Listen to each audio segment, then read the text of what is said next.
હરિઓમ. આજે આપણે પર્યાવરણની અંદર પાઠ 6 શું નામ છે? રિયાની મુસાફરી. બરાબર. રિયાની મુસાફરીની અંદર આપણે જોયું કે રિયા છે એ કઈ રીતના ટ્રેનની અંદર મુસાફરી કરે છે અને ટ્રેનની અંદર એ જ્યારે ટ્રેનમાં જતી હોય છે ત્યારે કઈ શું શું અનુભવે છે. બરાબર. એ આપણે પાઠની અંદર જોઈ ગયા અને એ પણ જોઈ ગયા કે ટ્રેનની અંદર કઈ કઈ સુવિધાઓ હોય છે. બરાબર. પછી રિયા જ્યારે ટ્રેનમાં જતી હતી ત્યારે રસ્તામાં એને કયા કયા સ્થળો મળ્યા, એને કયા કયા સ્થળો જોયા એ પણ આપણે જોઈ ગયા. બરાબર. ત્યાર પછી હવે આપણે શું લખીશું? નોટબુકની અંદર વિકલ્પો મેં તમને લખાઈ દીધા છે. બધાએ લખી લીધા હશે. લખી લીધા છે ને? સરસ. હવે વિકલ્પો લખાઈ ગયા છે. ખાલી જગ્યા જોડકા. બરાબર. અને એક વાક્યના પ્રશ્નો આપણે લખતા હતા. તો હવે એ જે અધૂરા હતા બરાબર એ આપણે પૂરા કરીએ. બધા પોતાની નોટબુક કાઢે અને મારી સાથે લખતા જાય. બરાબર. જે આપણે અધૂરા પ્રશ્નો છે એ આપણે હવે ફરીથી લખીશું. બરાબર. તો બધા પોતાની નોટબુક કાઢે અને સારા અક્ષરે નોટબુકની અંદર લખે.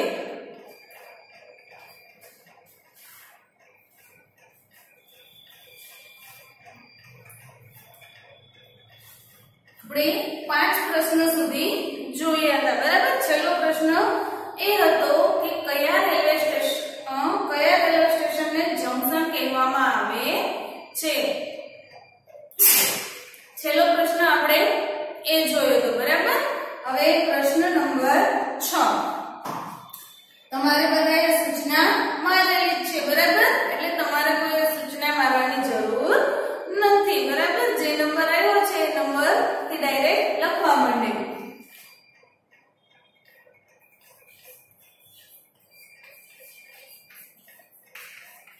નીચે આપેલ પ્રશ્નોના પૂરા વાક્યોમાં જવાબ લખો. બરાબર. એમાં હવે પ્રશ્ન નંબર 6 ની અંદર છે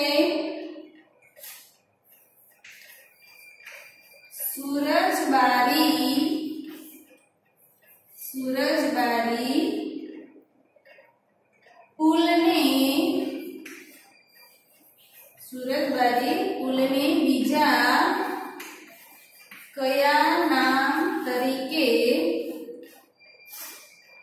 કયા નામે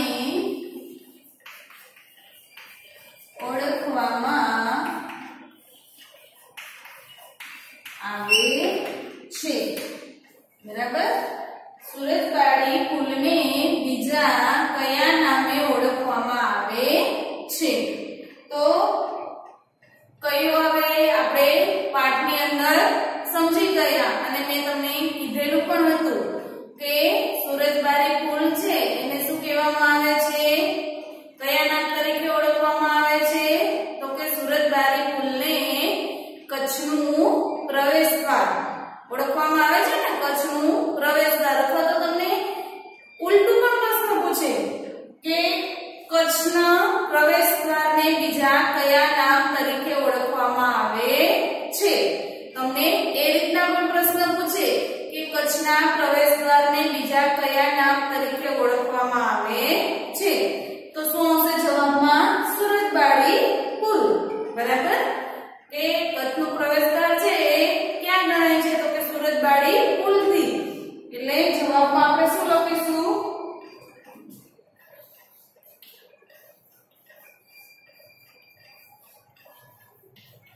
સુરજબારી પુલને કચ્છનું પ્રવેશદ્વાર કચ્છના પ્રવેશદ્વાર તરીકે ઓળખવામાં આવે છે.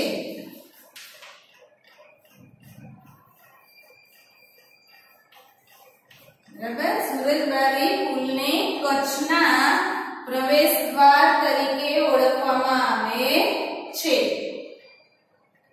હવે પ્રશ્ન નંબર 7. રિયાએ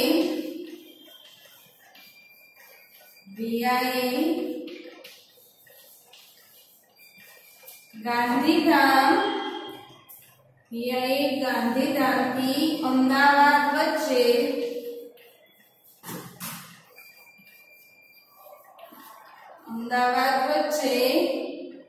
કયા કયા રેલવે સ્ટેશન જોયા? કયા કયા રેલવે સ્ટેશન જોયા? બરાબર. પ્રશ્ન છે રિયાએ ગાંધીધામથી અમદાવાદ વચ્ચે કયા કયા રેલવે સ્ટેશન જોયા?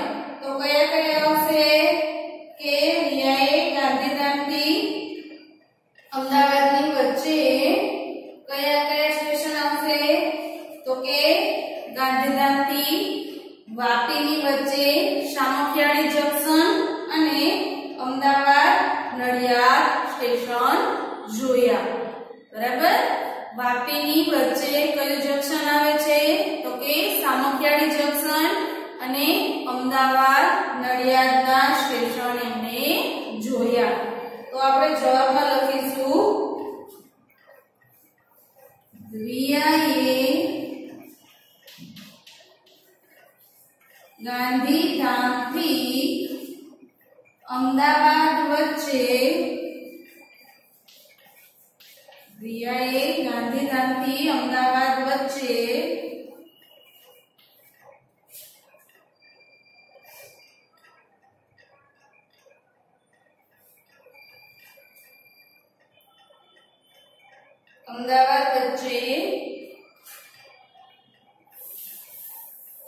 ગાંધીધામથી વાપીની વચ્ચે સામખિયાળી, બરાબર, સામખિયાળી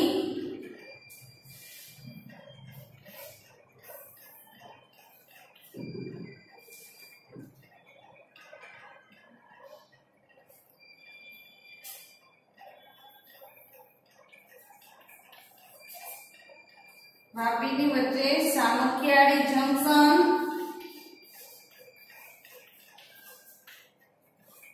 બરાબર, સામખિયાળી જંકશન,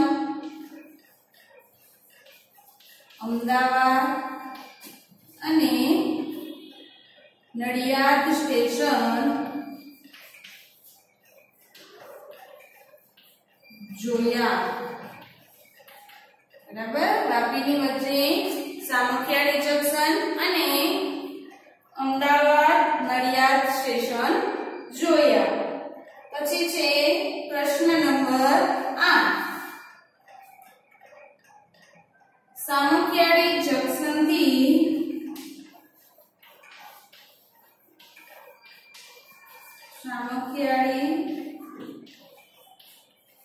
જંકશનથી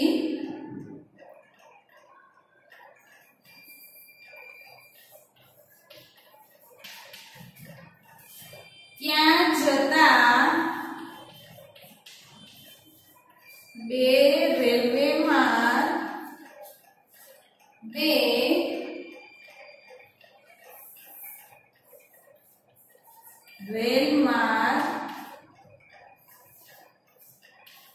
છૂટા પડે છે. બરાબર. સામખિયાળી જંકશનથી ક્યાં જતા બે રેલ માર્ગ છૂટા પડે છે. તો કયા આવશે? એક રેલ માર્ગ અમદાવાદ તરફ અને બીજો રેલ માર્ગ પાલનપુર તરફ જાય છે. બરાબર. કયો આવશે? એક રેલ માર્ગ અમદાવાદ તરફ અને બીજો રેલ માર્ગ પાલનપુર તરફ. એટલે જવાબમાં લખીશું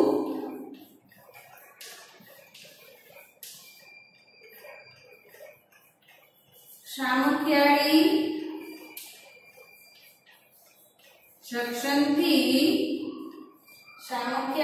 જંકશનથી બે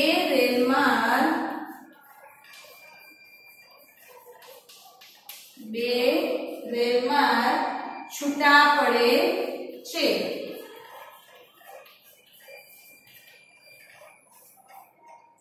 તેમાં એક રેલમાર્ગ અમદાવાદ તરફ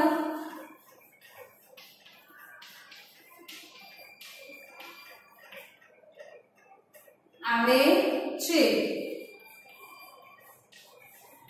અને બીજો એક રેલમાર્ગ અમદાવાદ તરફ આવે છે અને બીજો રેલમાર્ગ પાલનપુર જાય છે.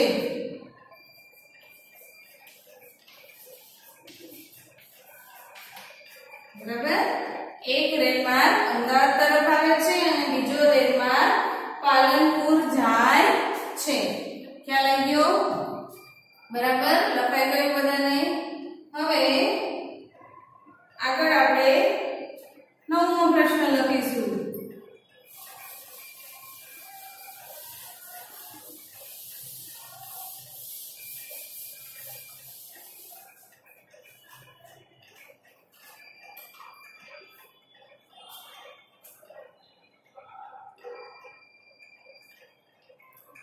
પ્રશ્ન નંબર 9.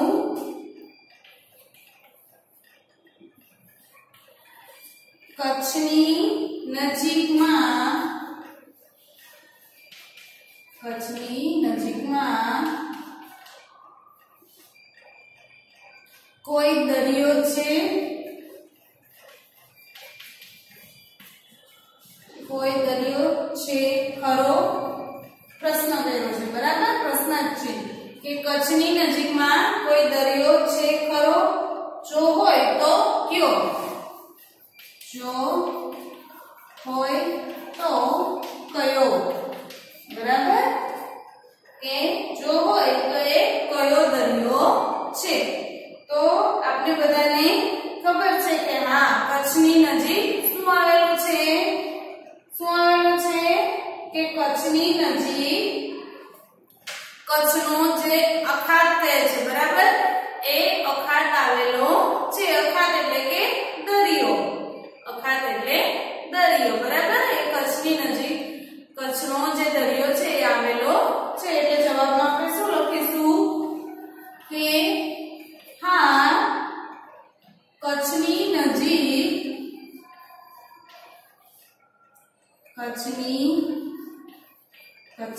નજીકમાં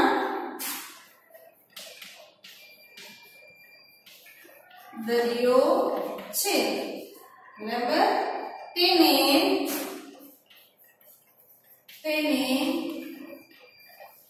કચ્છનો અખાત કહે છે. શું કહે છે? તેને કચ્છનો અખાત કહે છે. બરાબર, કોઈ તમને પૂછે કે ભાઈ કચ્છની નજીક દરિયો આવેલો છે તો કે હા, શું કહેવામાં આવે? દરિયાનું નામ શું છે? તો કે કચ્છનો અખાત. બરાબર, ખ્યાલ આવી ગયો બધાને? હવે અહીંયા આપણા જે ટૂંકા પ્રશ્નો છે એ પૂરા થાય છે. બરાબર, હવે આપણે સવિસ્તાર પ્રશ્ન લખીશું.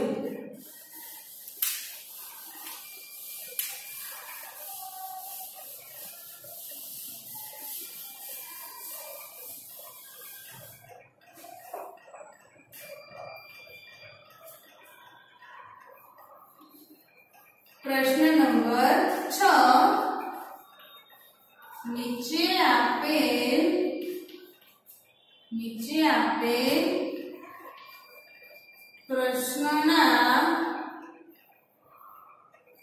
પ્રશ્નના સવિસ્તાર જવાબ લખો.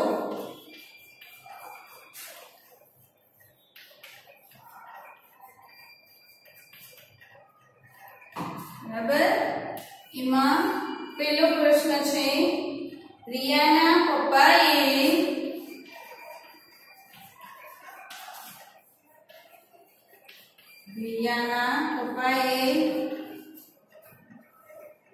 ટ્રેનના ડબ્બામાં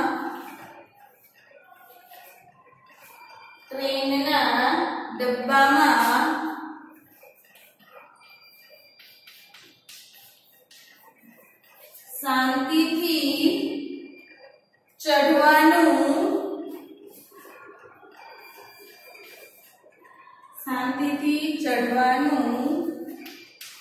કેમ કહ્યું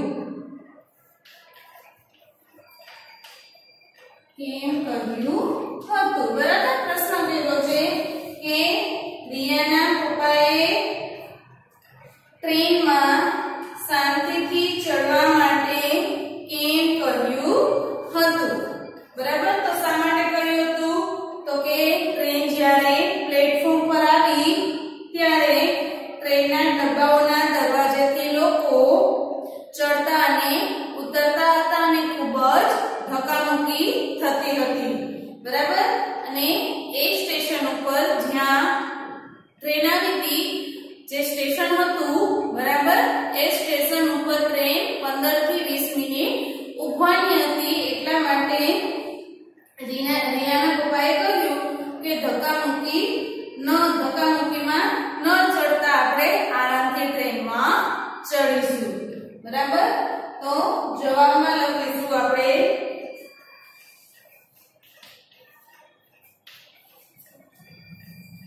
ટ્રેન જ્યારે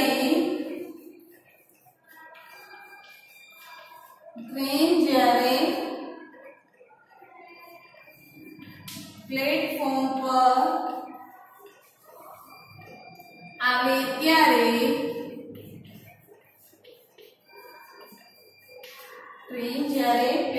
પર આવે ત્યારે ટ્રેનના ડબ્બાઓના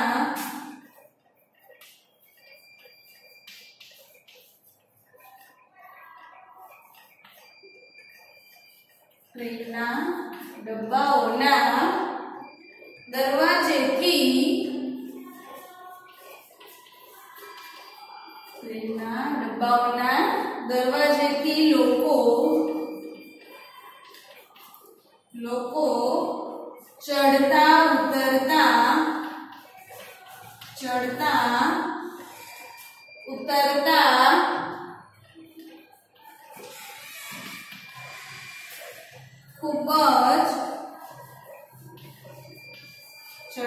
ઉતરતા ખૂબ જ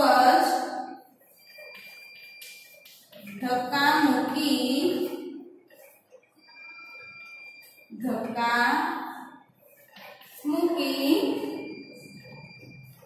કરતા હોય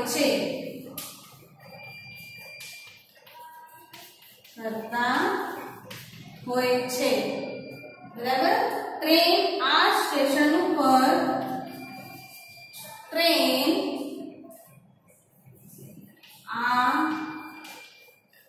સ્ટેશન પર 15-20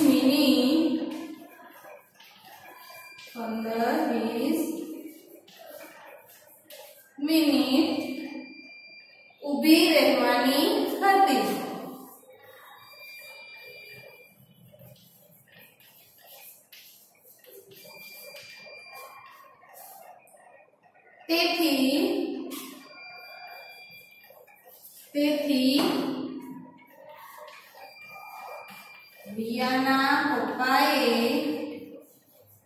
તેથી રિયાના પપ્પાએ ધક્કામુક્કીમાં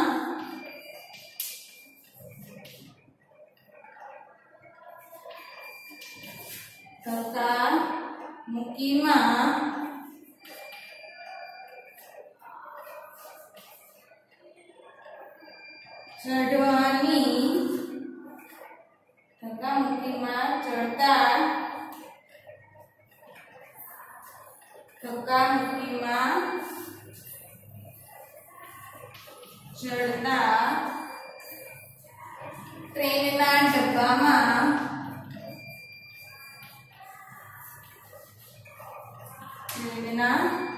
ડબ્બામાં શાંતિથી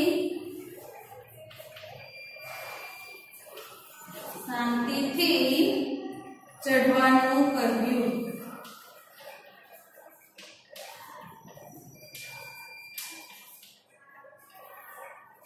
બરાબર, શાંતિથી ચઢવાનું કહ્યું. ફરી એકવાર જોઈએ શું કીધું કે ટ્રેન જ્યારે પ્લેટફોર્મ પર આવે ત્યારે ટ્રેનના ડબ્બાઓના દરવાજેથી લોકો ચડતા અને ઉતરતા ખૂબ જ ધક્કામુક્કી કરતા હોય છે. ટ્રેન આ સ્ટેશન પર 15 થી 20 મિનિટ ઊભી રહેવાની હતી.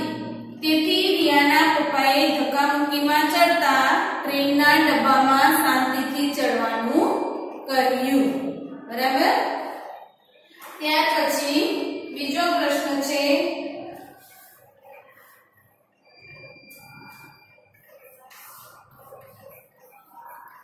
તમે મુસાફરી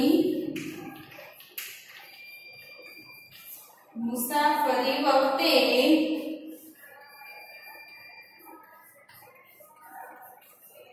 ટિકિટ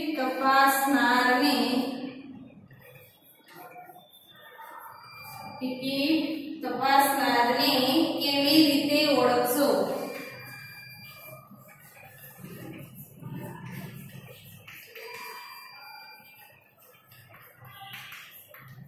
બરાબર. પ્રશ્ન છે કે તમે મુસાફરી વખતે ટિકિટ તપાસનારને કેવી રીતે ઓળખશો? બરાબર. તો જવાબમાં આપણે લખીશું કે દરેક ટ્રેનમાં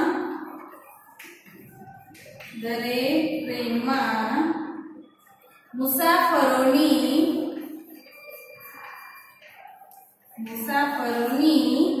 ટિકિટ તપાસવા માટે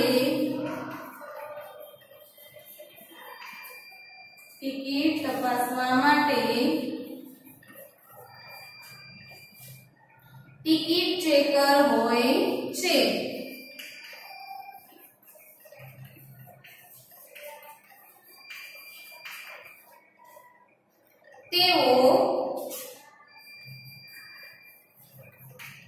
તેઓ કાળા રંગનો કોટ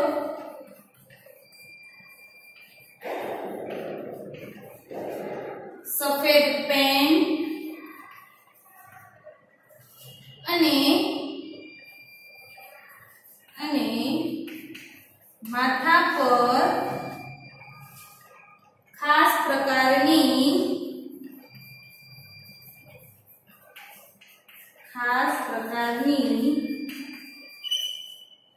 ટોપી પહેરેલ છે. બરાબર. ખાસ પ્રકારની ટોપી પહેરે છે. ડબ્બાના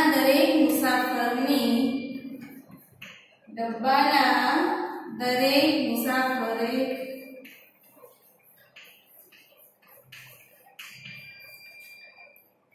પાસેથી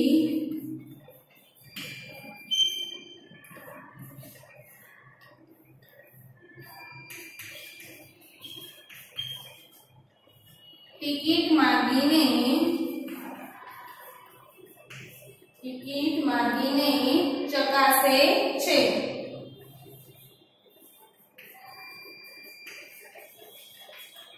બરાબર. દરેક મુસાફરો પાસેથી ટિકિટ માંગી અને ચકાસે છે.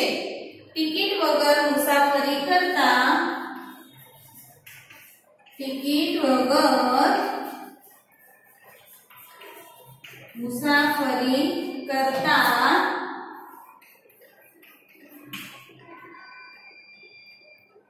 મુસાફરો પાસેથી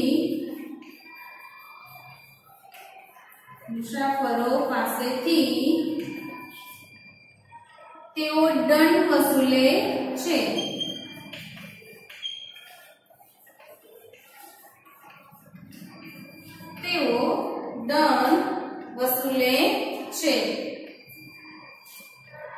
આમ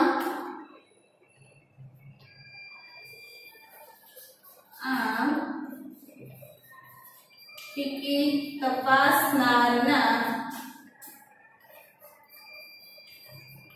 ગણવેશ પરથી ગણવેશ અને તેમની ઓળખ માટે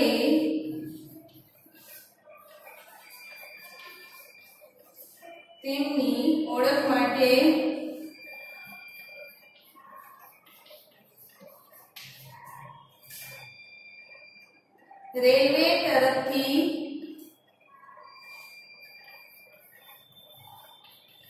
તરફથી મળેલા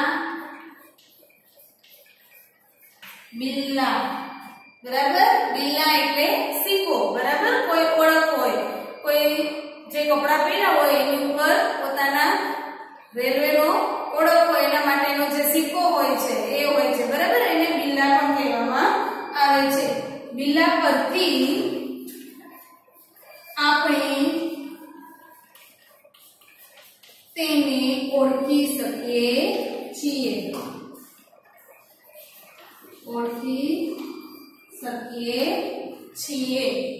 બરાબર. શું કીધું કે આપણે મુસાફરી કરતા હોઈએ તો આપણે કઈ રીતના ખ્યાલ આવે છે કે આ ટિકિટ ચેકર છે? તો કે દરેક ટ્રેનમાં મુસાફરની ટિકિટ તપાસવા માટે ટિકિટ ચેકર હોય છે. તેઓએ કાળા રંગનો કોટ, સફેદ પેન્ટ અને માથા ઉપર ખાસ પ્રકારની ટોપી પહેરેલી હોય છે. એ ડબ્બાના દરેક મુસાફર પાસેથી ટિકિટ માંગી અને ચકાસે છે. ટિકિટ વગર મુસાફરી કરતા હોય એવા મુસાફરો પાસેથી તેઓ દંડ વસૂલે છે. આમ ટિકિટ તપાસનારના ગણવેશ અને તેમની ઓળખ માટે રેલવે તરફથી મળેલા બિલ્લા પરથી આપણે એને ઓળખી શકીએ છીએ, બરાબર, ખ્યાલ આવી ગયો? હવે પ્રશ્ન નંબર 3.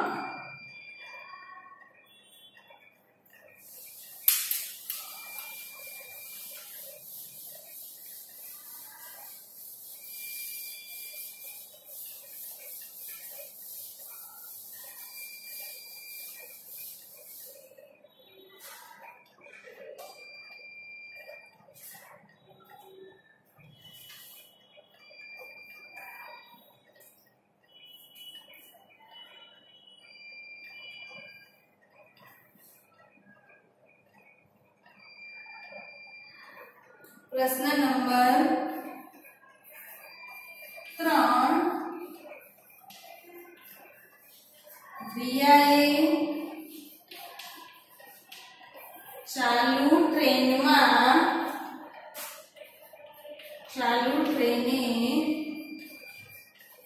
અમદાવાદમાં શું શું જોયું?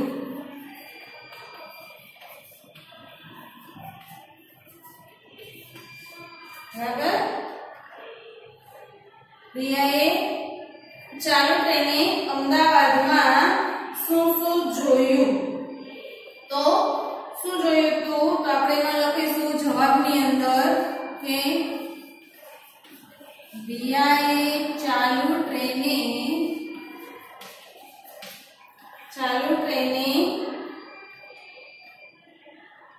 ચારે બાજુ બહુમાળી મકાનો, બરાબર, ચારે બાજુ બહુમાળી મકાનો, પછી વાહનોની અવરજવર,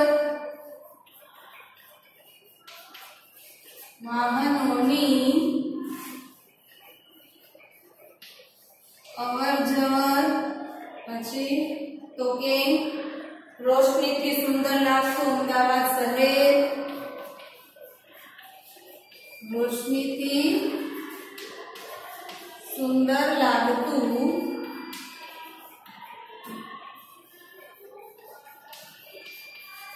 અમદાવાદ શહેર, બરાબર. પછી તો કે સડક માર્ગના પુલો,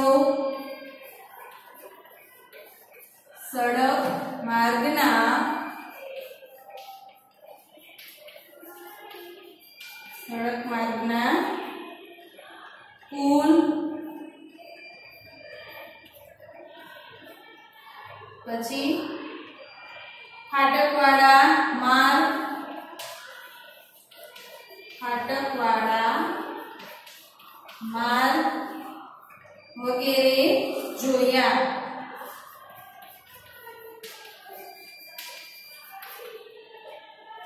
બરાબર. પછી તો કે અમદાવાદ આવતા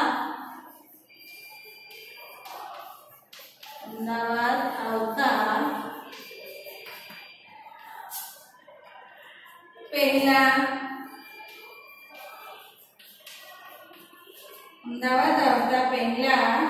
ટ્રેન ચાલુ હતી ત્યારે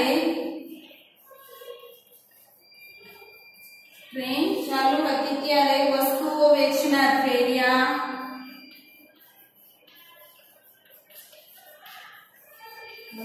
વેચનાર ફેરિયા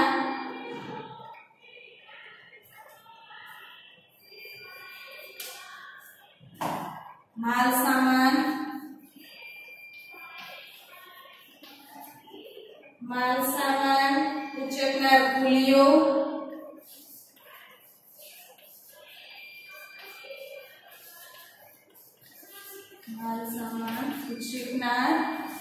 કુલીઓના અવાજથી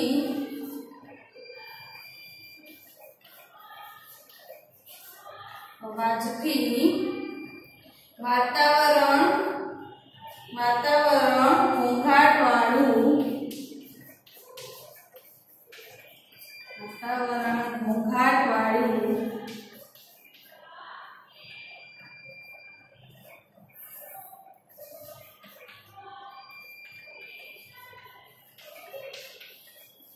ઘોંઘાટવાળું થઈ ગયું.